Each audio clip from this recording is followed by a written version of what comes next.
नमस्कार दोस्तों, स्वागत है आपके अपने यूट्यूब चैनल संस्कृत अड्डा पर।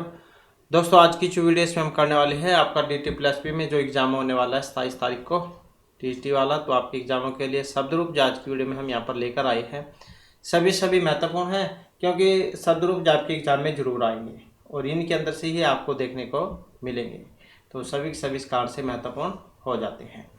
और इसके साथ ही एक महत्वपूर्ण अपडेट रहेगी, जिसने भी हरियाणा में स्टेट वाला एग्ज़ाम दिया था तो उसका रिजल्ट कह सकते हैं अब एक तरीके से आ चुका है, क्योंकि जो कैंडिडेट पास हुए हैं तो उनका जो डॉक्यूमेंट मतलब जो वेरिफिकेशन होगी बायोमेट्रिक वेरिफिकेशन, वो वाली लिस्ट जो आ चुकी है।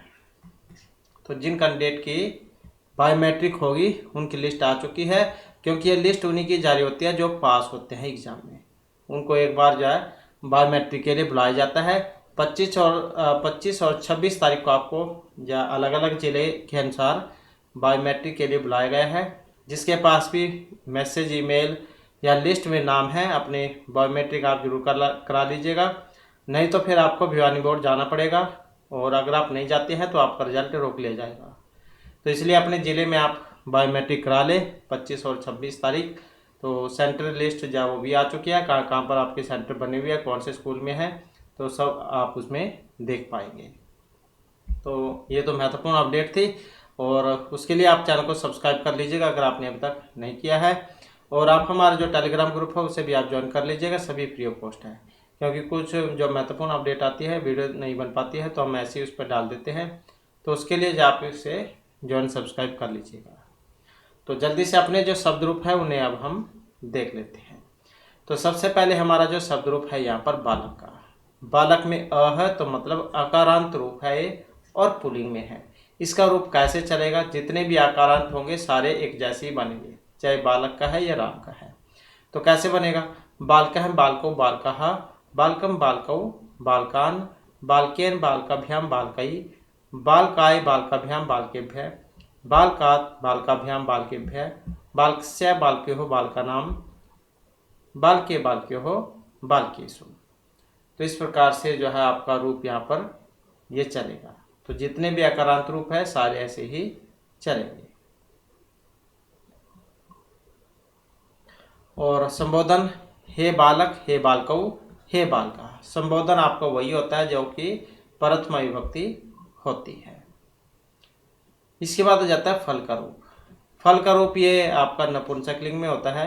सिर्फ दो जो विभक्तियाँ है प्रथमा और द्वितीया, वही सिर्फ नपुंसकलिंग की होती है। बाकी और जितना भी रूप है वो सारा पुल्लिंग की तरह है, चलता है। तो सिर्फ दो ही विभक्तियाँ अलग होती हैं। तो कैसे बनेगा प्रथमा में, फलम फले फलानी, फलम फले फलानी। तो इस प्रकार से रूप आपका चलता है।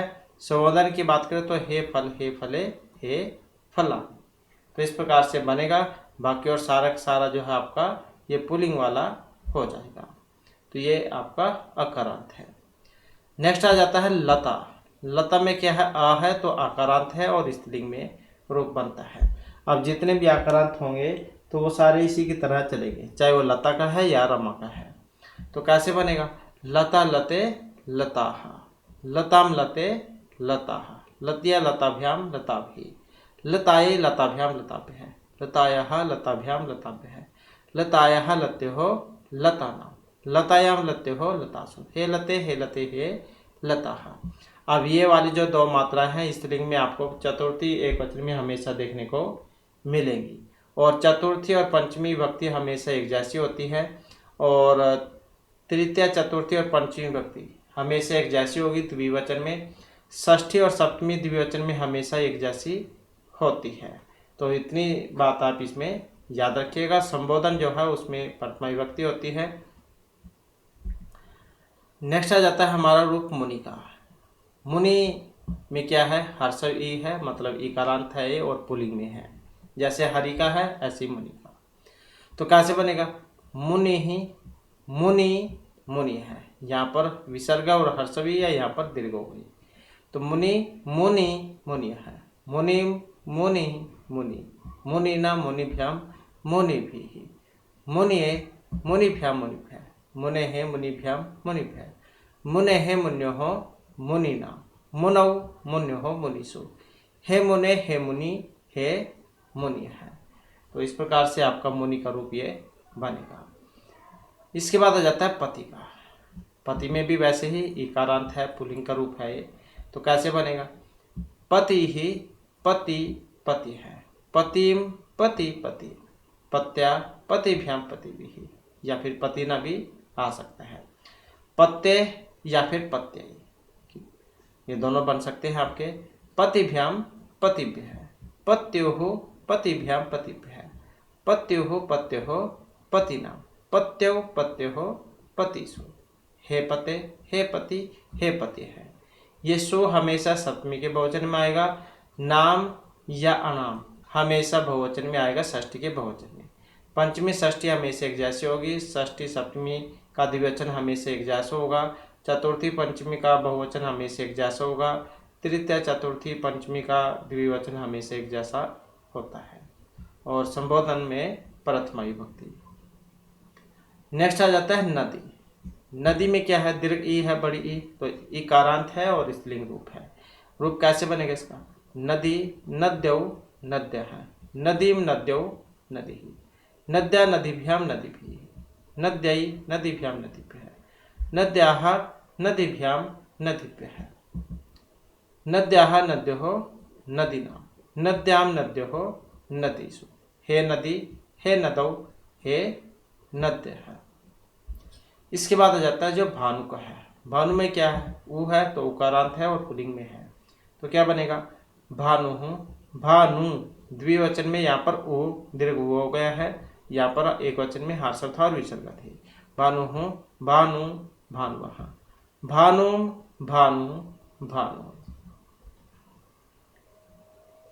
भानुना भानुभ्याम भानुभिः, भान्वे भानुभ्याम भानुभ्यः, भानोः भानुभ्याम भानुभ्यः, भानोः भानुवः भानुनां, भानौ भानुवः भानुषु। हे भानो, हे भानु, हे भानुवः। अब यहाँ पर सप्तमी में जाइए हर्षव ओ आए हैं दोनों ही, और यहाँ पर षष्ठी के बहुवचन में ऊ हो गया है, मतलब दीर्घ ऊ है। इसके बाद है धेनु, मतलब गाय को क्या देते हैं? तो धेनु में क्या है? ऊ है तो उकारांत और स्त्रीलिंग रूप है। और इसका रूप कैसे बनेगा? तो धेनु, धेनु यहाँ पर दीर्घ हो गया, धेनुः, धेनु, धेनु, धेनु। यहाँ पर विसर्गा नहीं थी, बहुवचन में विसर्गा हो गई है। तो धेनु, धेनु, धेनुः, धेनु, धेनु, धेनुः, धेनुवा और धेनुना, ये दो रूप बन जाएंगे आपके। धेनुभ्याम धेनुभिः, धेनवे और धेनवे, देख सकते हैं एक में आधा ना है और एक में पूरा है। ये दोनों आपके बन सकते हैं चतुर्थी एक वचन में। धेनवे और धेनवे धेनुभ्याम धेनुभ्यः, धेनोः धेनुभ्याम धेनुभ्यः, धेनोः धेनुवः धेनूनां, धेनौ धेनुवः धेनुषु। हे धेनो, हे धेनु, हे धेनुवः। इसके बाद है मधु।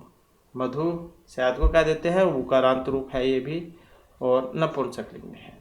तो कैसे बनेंगे? जैसे फलम फले फलान किया था, बस ऐसे ही है, क्योंकि नपुंसकलिंग के एक जैसे होते हैं, दो विभक्तियां।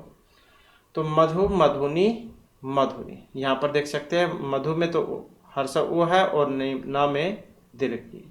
और जब हम बहुवचन में करेंगे तो छोटे जो थी हर्षव जो था वो दीर्घ हो गया और दीर्घ जो थी वो हर्षव हो गई।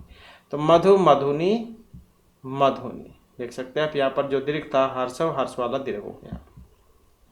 मधु, मधुनी, मधुनी, मधुना मधुभ्याम मधुभिः, मधुने मधुभ्याम मधुभ्यः, मधुनः मधुभ्याम मधुभ्यः, मधुनः मधुनोः मधुना, मधुनि मधुनोः मधुषु।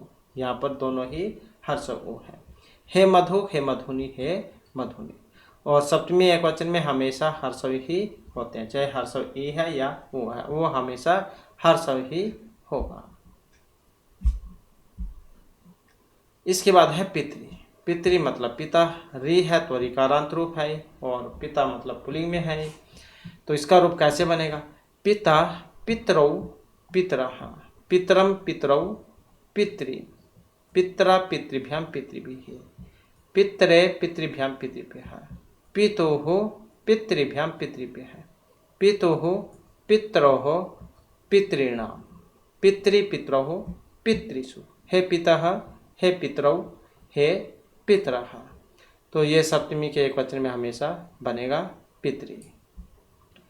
इसके बाद है मातृ।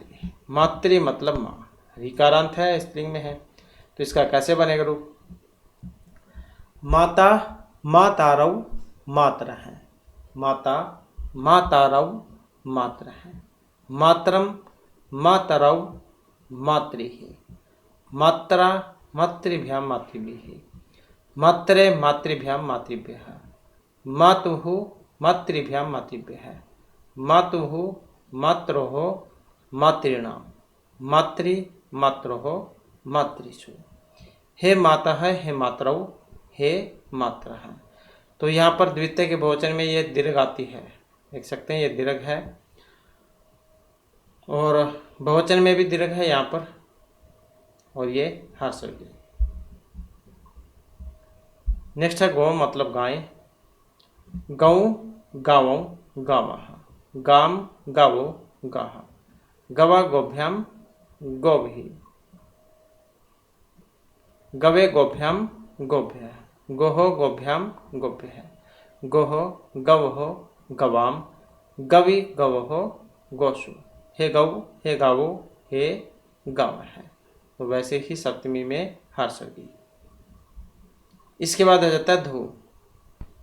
आकाश को कह देते हैं, 3 भागों में बटे हुए थे देवता, पृथ्वी, अंतरिक्ष, 2 स्थानीय देवता। आचार्य यास्क ने अपने जो निरुक्त था उसमें इनके बारे में बतलाया था। प्रत्येक में 11 देवता थे, तीनों भागों में, पृथ्वी, अंतरिक्ष और 2 स्थानीय में। तो इस प्रकार से 33 देवता हो जाते हैं, जिन्हें कहते हैं कि 33 कोटि देवता। तो ये वही है। तो और उकारांत या कह लो फिर, या धो उकारांत रूप है। तो किसका रूप कैसे बनेगा?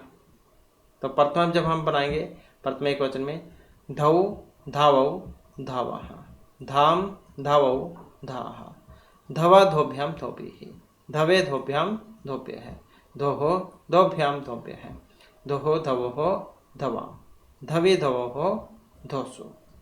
हे धौ, हे धावौ, हे धावः। तो इस प्रकार से जो आपका इसका रूप बनेगा धू का, आकाश या स्वर्ग इसके कह देते हैं। इसके बाद है नौ। नौ कह देते हैं नाव को, किश्ती जो होती है नाव, स्त्रीलिंग का रूप है ये, और अवकारांत है, अवकारांत। कैसे बनेगा इसका रूप? सुर में आ जाएंगे नौ और विसर्ग है। नवहु नावौ नावः, नावम नावौ नावः, नावा नौभ्याम नौभिः, नावे नौभ्याम नौभ्यः, नावः नौभ्याम नौभ्यः, नावः नावहो नावाम, नावी नावहो नवसु। हे नव, हे नावो, हे नाव है। तो नावी ये सप्तमी में बनेगा। इसके बाद है अक्षी, आपको कह देते हैं, और क्या है ई, मतलब इकारांत है और नपुंसक लिंग का रूप है। तो कैसे बनेगा? अक्षी अक्षिणी अक्षिणी। तो देख सकते हैं अक्षिणी में जो हर्षव और दीर्घ, नेक्स्ट बहुवचन में दीर्घ और हर्षव हो गई है। जो हर्षव थी वो दीर्घ, और दीर्घ वाली हर्षव। अक्षी अक्षिणी अक्षिणी, अक्षी अक्षिणी अक्षिणी। तो ऐसे चलते हैं। नपुंसक लिंग की सिर्फ 2 ही भक्ति एक जैसी हैं, बाकी पुल्लिंग की तरह। अक्षणा अक्षिभ्याम अक्षिभिः, अक्षणे अक्षिभ्याम अक्षिभ्यः, अक्षणाः अक्षिभ्याम अक्षिभ्यः, अक्षणः अक्षणोः अक्षणाम्, अक्षिणी अक्षणोः अक्षिषु। हे अक्षी, हे अक्षिणी, हे अक्षिणी। तो जैसे यहाँ पर ये हर्षव है तो वो आप याद रखिएगा, कई बार उजाड़ने के लिए पूरा दे देते हैं इसको कंप्लीट, तो ये हर्षव आता है। यहाँ पर कम पूरा है अक्षिषु। इसके बाद आ जाता है नेक्स्ट हमारा। नेक्स्ट में आ जाता है व्यंजनांत शब्द रूप। राजन है, जैसे राजा मतलब है इसका, न है तो नकारांत पुल्लिंग रूप है। और कैसे बनेगा? राजा राजानौ राजान है, राजानम राजानौ राज्य है। ये बहुत ज़्यादा आता है एग्जाम में। राजा राजभ्यम राजभ्य, राज्ञ राजभ्यम राज्य, राज्ञ है राजभ्यम राज्य, राज्ञ है राज्ञो राज्ञम, राज्ञी राज्ञ हो राजसो। हे राजन, हे राजानौ, हे राजान है। ये भी बहुत आता है एग्जाम में, सप्तमी वाला। इसके बाद है भवत। भवत मतलब आप, तकारांत त है तो तकारांत रूप है पुल्लिंग में। तो कैसे बनता है इसका रूप? भवान भवन्तौ भवन्तः, भवन्तं भवन्तौ भवतः,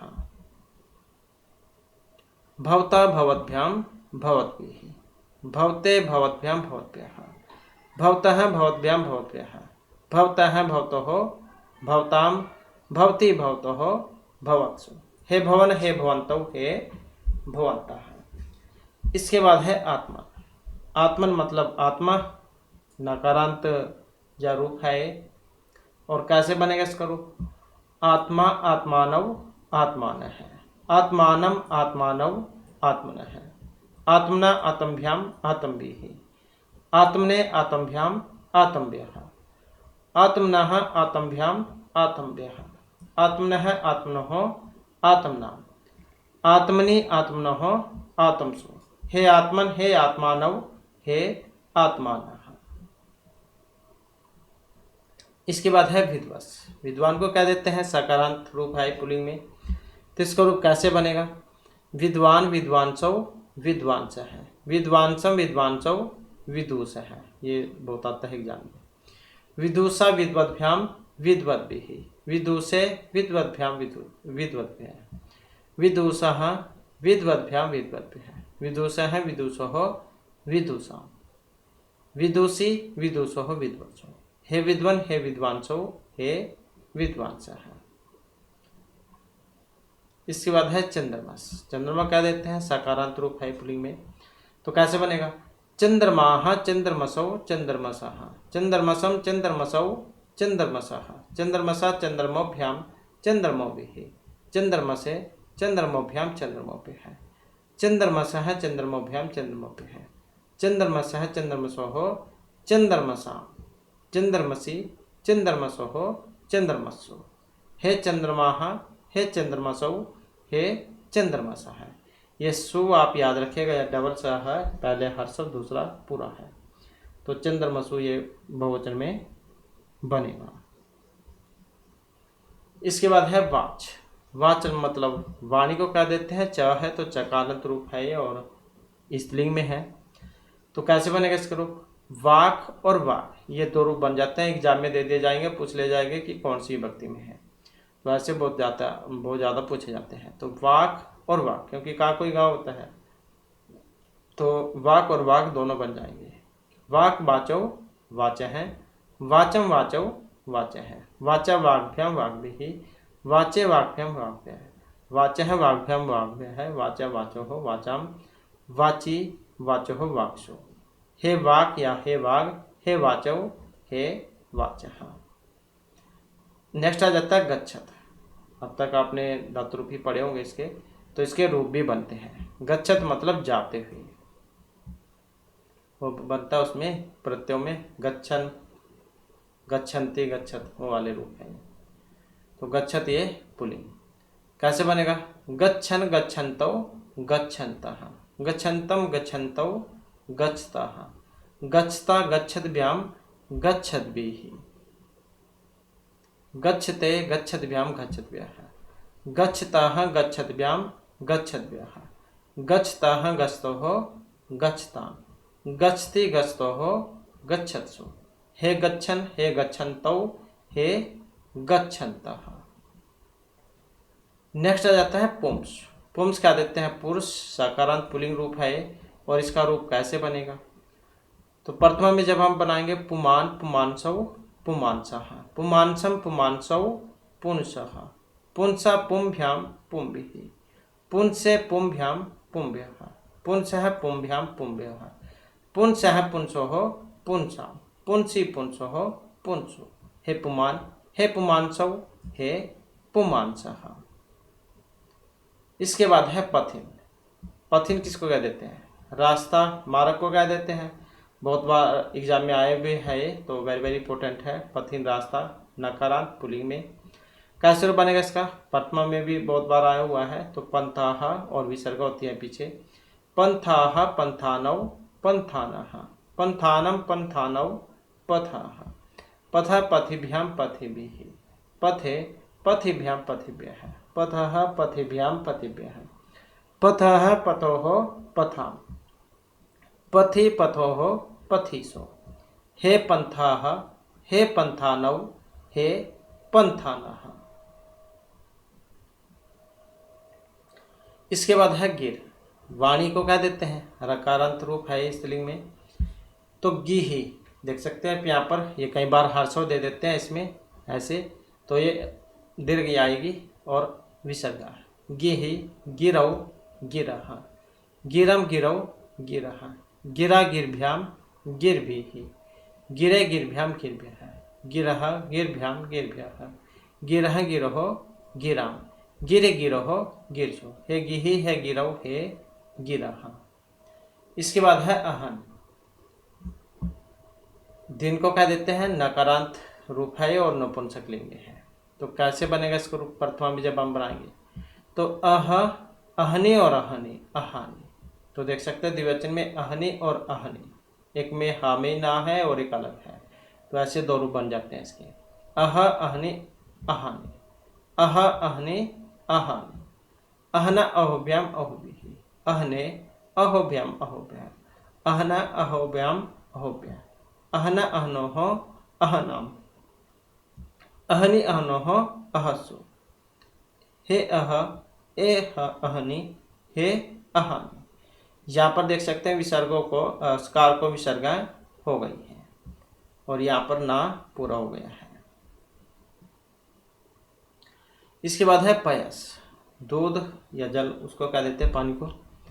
तो सकारांत रूप है नपुंसकलिंग में, कैसे बनेगा, पय है पैसी पयांसी, पय है पैसी पयांसी, पैसा पयोभ्याम पयोभिः, पैसे पयोभ्याम पयोभय है, पैसा है पयोभ्याम पयोभय है, पैसा है पैसो हो पैसाम, पैसी पैसो हो पयसु।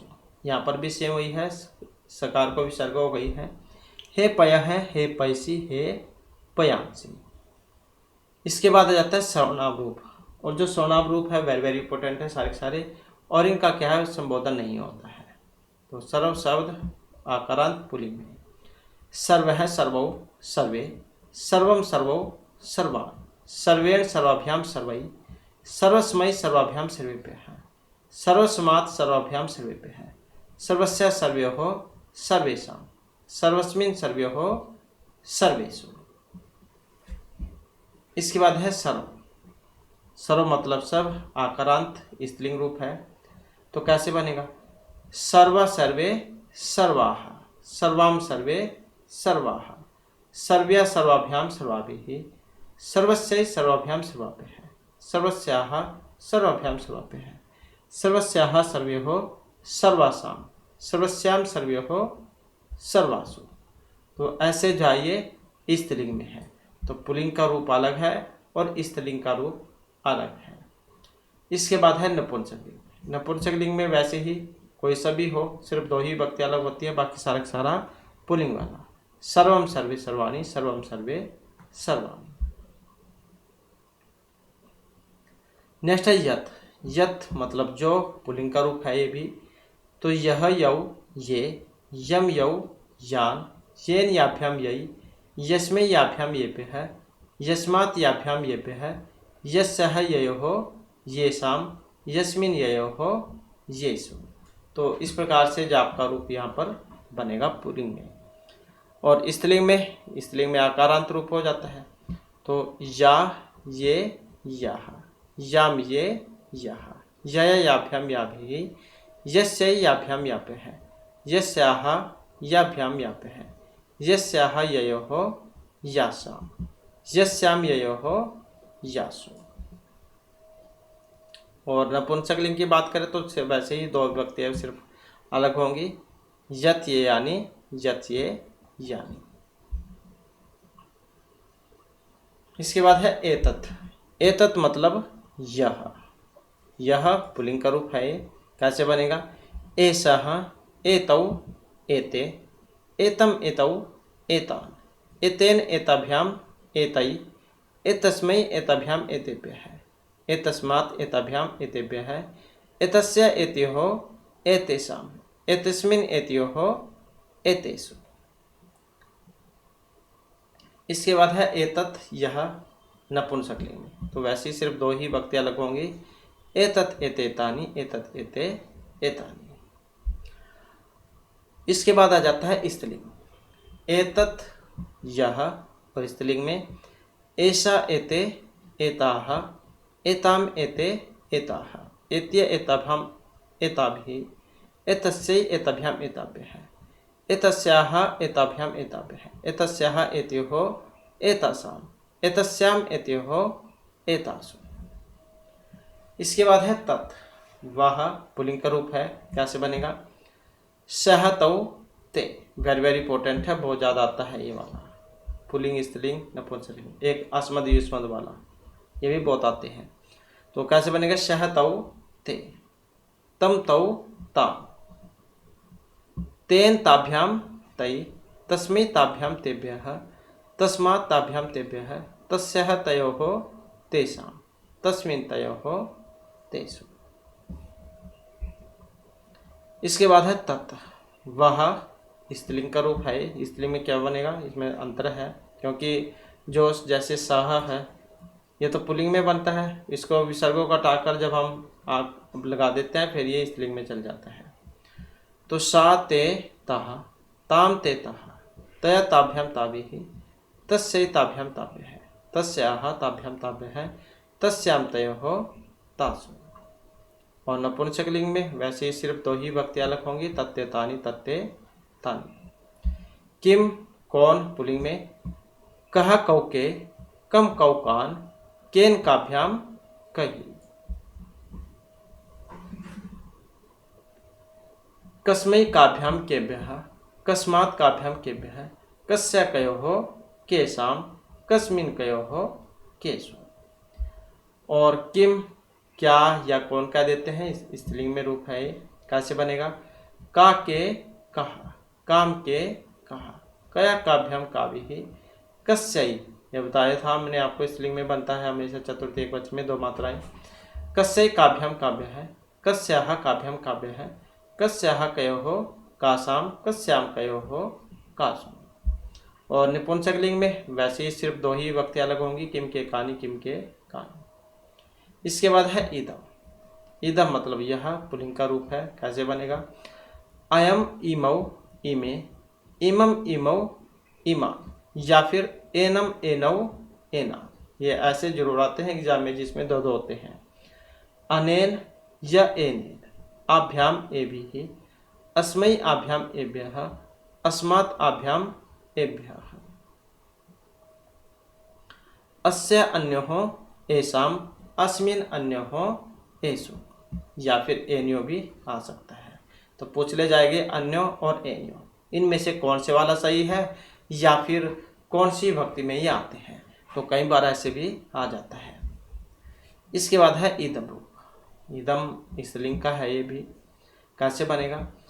इयम इमे इमः, इमाम इमे इमः, या फिर एनाम एने एनाः, अन्य आभ्याम आभिः, या फिर एन्य आभ्याम आभिः, अस्यै आभ्याम आभ्यः, अस्याः आभ्याम आभ्यः, अस्याः अन्योः आसाम, अस्याम अन्योः आसु, या फिर एन्योः आसाम या एन्योः आसु।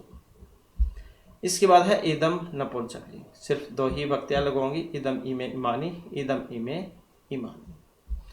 इसके बाद आ जाता है नेक्स्ट में हमारा अस्मद का रूप। अस्मद मतलब माँ, वेरी वेरी इंपॉर्टेंट है। अहम आवाम वयम, माम आवाम अस्मा, या फिर मानव नः, मया आवाभ्याम अस्माभिः, मह्यम आवाभ्याम आसम्भ्यम, या फिर मे नौ नः, मत आवाभ्याम अस्मत्, मम अव्यहो अस्माकं, या मे नौ नः, मई अव्यहो अस्मासु। तो इस प्रकार से आ जाता है, इनकी संख्या भी आप याद रखिएगा। तो ये 3 बार आया है, ये भी 3 बार आया है, ये 1 बार है और मैं 2 बार है। इसके बाद है युष्मद। सेम वैसे ही है दोनों के दोनों, अस्मद भी और युष्मद भी, दोनों की दोनों महत्वपूर्ण है। तो कैसे बनेगा? प्रथमा में त्वम युवाम यूयम, त्वाम युवाम युष्मान, या फिर त्वा वाम वह, तव्या युवाभ्याम युष्माभिः, तुभ्यम युवाभ्याम युष्मम, या फिर ते वाम वह, तवत युवाभ्याम युष्मत, तव युवयोः युष्माकम, या फिर ते वाम वहा तभी युव्यो युष्मासु। इसके बाद है अदस। अदस पुल्लिंग का है, प्रथमा में कैसे बनेगा? असौ अमो अमीहि, अमोम अमो अमोन, अमोना अमोभ्याम अमीभिः, अमुस्मै अमोभ्याम अमीभ्यः, अमुस्मात् अमोभ्याम अमीभ्यः, अमुस्य अम्योः अमीषाम्, अमुस्मिन् अम्योः अमीषु। इसके बाद आ जाता है ईदृश। इस प्रकार क्या देते हैं इसको, पुल्लिंग का रूप है, तो इसके भी प्रथमा में दो रूप बन जाते हैं, इत्रिक और इद्रिक। वैसे ही जैसे वागीसा बनता है, वाग प्लस मीसा काक होगा होकर, बस ऐसी है ये भी, इद्रिक और इद्रिक ये बन जाएंगे इसमें प्रथमा में। ईदृशौ ईदृश है, ईदृशम ईदृशौ ईदृश, ईदृशा ईदृग्भ्याम ईदृग्भिः, ईदृशे ईदृग्भ्याम ईदृग्भ्यः, ईदृशः ईदृग्भ्याम ईदृग्भिः, ईदृशः ईदृशोः ईदृशाम्, ईदृशी ईदृशोः ईदृक्षु। इसके बाद कुछ जो पुल्लिंग के रूप हैं, जैसे बहुवचन वाले, प्रथमा में कतिपय है, कतिपयान, कतिपयी, चतुर्थी में कतिपय है, पंचमी में कतिपय है, षष्ठी में कतिपयेषाम् और सप्तमी में कतिपयेषु, ये वाला बनेगा। स्त्रीलिंग में कैसे बनेगा? इसके बहुवचन में ही बनते हैं बस। कतिपयाः, द्विवचन में द्वितीय में भी कतिपयाः, तृतीय में कतिपयाभिः, चतुर्थी में कतिपयाभ्यः है, पंचमी में भी कतिपयाभ्यः है क्योंकि दोनों एक जैसी होती हैं ये, षष्ठी में कतिपयाषाम् और सप्तमी में कतिपयासु। तो ये सु, ये वाला, ये वाला, ये वाला, ये हमेशा सप्तमी में आता है बहुवचन में, और ये षष्ठी में आता है। इसके बाद है नपुंसकलिंग। कतिपयानि, यही बस एक रूप बनता है इसका, क्योंकि बहुवचन के ही बताने थे यहाँ पर। उभ मतलब दोनों, इसका भी दोनों है मतलब द्विवचन की बात है। तो प्रथमा में उभौ, ऐसे द्वितीय में उभौ, तृतीय में उभव्याम, उभव्याम उभयाम, तीनों एक जैसे हैं। षष्ठी में उभयोः और सप्तमी में भी उभयोः ही बनेगा। और इसी प्रकार से स्त्रीलिंग का है, उभे उभेः, उभभ्याम उभभ्याम और उभयोः उभयोः। नपुंसकलिंग की बात करें तो सिर्फ एक ही जैसी रहती है क्योंकि दो ही विभक्ति आती है इसमें, उभे उभे। और पुल्लिंग में एक वचन, एक को क्या कहेंगे? पुल्लिंग में हम एकः लिखेंगे, स्त्रीलिंग में एका और नपुंसकलिंग में एकम। ऐसे ही द्वौ द्वे द्वे, त्रयः तिस्रः त्रीणि, चत्वारः चत्सरः चत्वारि। तो वैसे ही पुल्लिंग स्त्रीलिंग नपुंसकलिंग आप याद रखिएगा। तो द्वे जो है ये उसमें स्त्रीलिंग में भी आ जाता है और नपुंसकलिंग में भी। बाकी है तीसरा चत्सरः, ये आप याद रखिएगा। त्रयः पुल्लिंग, तीसरा है चत्वारः चत्सरः। इसके बाद आ जाती है संख्या। तो संख्या में पंच, षट, सप्त, अष्टौ, क्योंकि आपके एग्जाम में संख्या भी आएगी। अष्टौ या फिर अष्ट क्या देते हैं हम, 9, 10, एकादश, फिर द्वादश, त्रयोदश, चतुर्दश, पंचदश, षोडश, सप्तदश, अष्टादश और 19 को हम नवदश भी कह सकते हैं और ऐसे भी कह देते हैं एकम 20। तो ये एकम 20, एकोनविंशति, विंशति, एकविंशति, द्वाविंशति, त्रयोविंशति, चतुर्विंशति, पंचविंशति, षड्विंशति।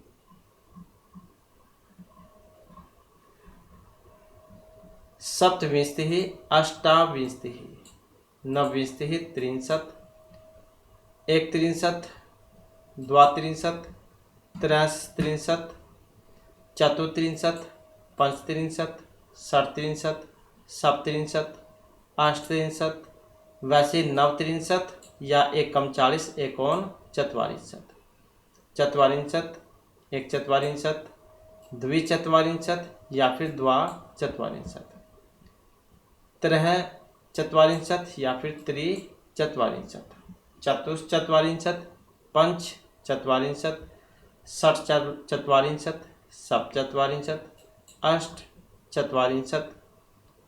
वैसे ही 9 चत्वारिंशत् या फिर एकम 50 एकोन 50 50 एक 50 द्वि 50 या द्वा 50 ऐसे 53 या फिर त्रयः 50 चतुः 50 पंच 50 षट 50 सप्त 50 अष्ट 50 और 9 50 या फिर 59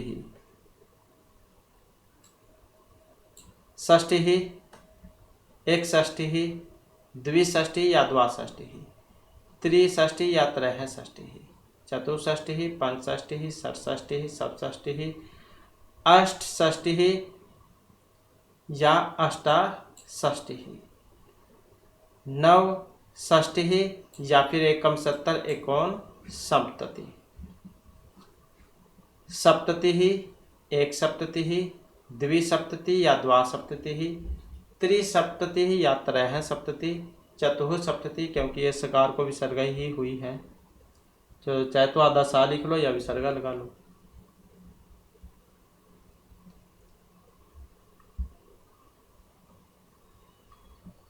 पंच सप्तति षट सप्तति सप्तति अष्ट सप्तति या फिर अष्टा सप्तति 9 सप्तति या फिर 81 एकोन 80 80 81 द्व्यशीतिः त्रयाशीतिः चतुराशीतिः पंचाशीतिः षडाशीतिः सप्ताशीतिः अष्टाशीतिः नवाशीतिः या एकोन 90 90 एकनवतिः द्विनवतिः त्रिनवतिः या त्रयोनवतिः चतुर्नवतिः पंचनवतिः षण्णवतिः सप्तनवतिः अष्टनवतिः या अष्टानवतिः नवनवतिः या फिर एकोन शतम एकम 100 और शतम।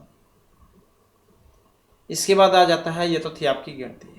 क्रम संख्या वाचक शब्द जो है जैसे कैसे लिखा जाता है, तो पुल्लिंग में प्रथमा, स्त्रीलिंग में प्रथमा और नपुंसकलिंग में मां लग जाता है पीछे प्रथम। ऐसे द्वितीय है द्वितीया द्वितीयम, तृतीय है तृतीया तृतीयम, चतुर्थ है चतुर्थम चतुर्थी चतुर्थम। वैसे ही जैसे ई होगी तो स्त्रीलिंग, मां होगा तो नपुंसकलिंग और विसर्ग हो तो पुल्लिंग। पंचम है पंचमी पंचमम, षष्ठ है षष्ठी षष्ठम, सप्तम है सप्तमी सप्तमम, अष्ट है अष्टमी अष्टमम। ऐसे नवम है नवमी नवमम, नवम हो गया। दसवें है दसवीं दसमम, एकादश है एकादशी एकादशम, द्वादश है द्वादशी द्वादशम, त्रयोदश है त्रयोदशी त्रयोदशम, चतुर्दश है चतुर्दशी चतुर्दशम, पंचदश है पंचदशी पंचदशम, षोडश है षोडशी षोडशम, सप्तदश है सप्तदशी सप्तदशम, अष्टदश है अष्टादशी अष्टादशतम और नवदश है नवदशी नवदशम, विंश है विंशी विंशम। तो ये आपके रूप है यहाँ पर। और उसके बाद संख्यावाचक शब्दों के एक नित्य एक वचनांत में, तो जैसे एक है एका एकम, एकम एकाम एकम, एकेन एकयः, एकस्मि एकस्यै एकस्मात् एकस्याः एकस्य एकस्याः एकस्मिन् एकस्याम्। ये पुल्लिंग स्त्रीलिंग वाला है। द्विग मतलब दो के, द्विवचन में बनेंगे क्योंकि दो है। तो पुल्लिंग में द्वौ द्वौ द्वाभ्याम द्वाभ्याम द्वाभ्याम द्वयोः द्वयोः, और स्त्रीलिंग में द्वे द्वाभ्याम और द्वयोः। नपुंसकलिंग में वैसे द्वे है, द्वाभ्याम द्वाभ्याम द्वयोः द्वयोः। इसके बाद त्रि मतलब तीन, तो त्र है त्रीन त्रिभी त्रिभ्या त्रिभ्य। स्त्रीलिंग में तीसरा है तीसरीभिः तीसरीभ्या तीसरीभ्य। नपुंसकलिंग में त्रीणि त्रीणि और त्रिभिः, बाकी और सारा तो वही है पुल्लिंग वाला, त्रिभ्या त्रिभ्य है। त्रयाणाम तीसरीणाम त्रयाणाम तीसुः तीसरीसुः और त्रिसुः। ऐसे चतुर का है, पुल्लिंग में वैसे विसर्गा होती है। चत्वार है, फिर इसमें द्वितीय में चतुर है, चतुर्भिः चतुर्भ्यः चतुर्भ्यः चतुर्णाम चतुर्सुः। देख सकते हैं चतुर्स में ये दोनों ही हर्ष है। चत्सर है चत्सरीभिः और चत्सरीभ्यः चत्सरीभ्यः, चत्सरीणाम और चत्सरीसु। चत्वारि चत्वारि चतुर्भिः और चतुर्भ्यः चतुर्भ्यः चतुर्णाम चतुर्सुः, क्योंकि और तो बाकी पुल्लिंग वाला ही होता है। तो इस प्रकार से जो हमारे की क्लास वाले महत्वपूर्ण क्वेश्चन थे। नेक्स्ट वीडियो की इसमें आपके लिए नए जो महत्वपूर्ण क्वेश्चन हम लेकर आएंगे, और हमारे साथ अंत बनाने के लिए धन्यवाद।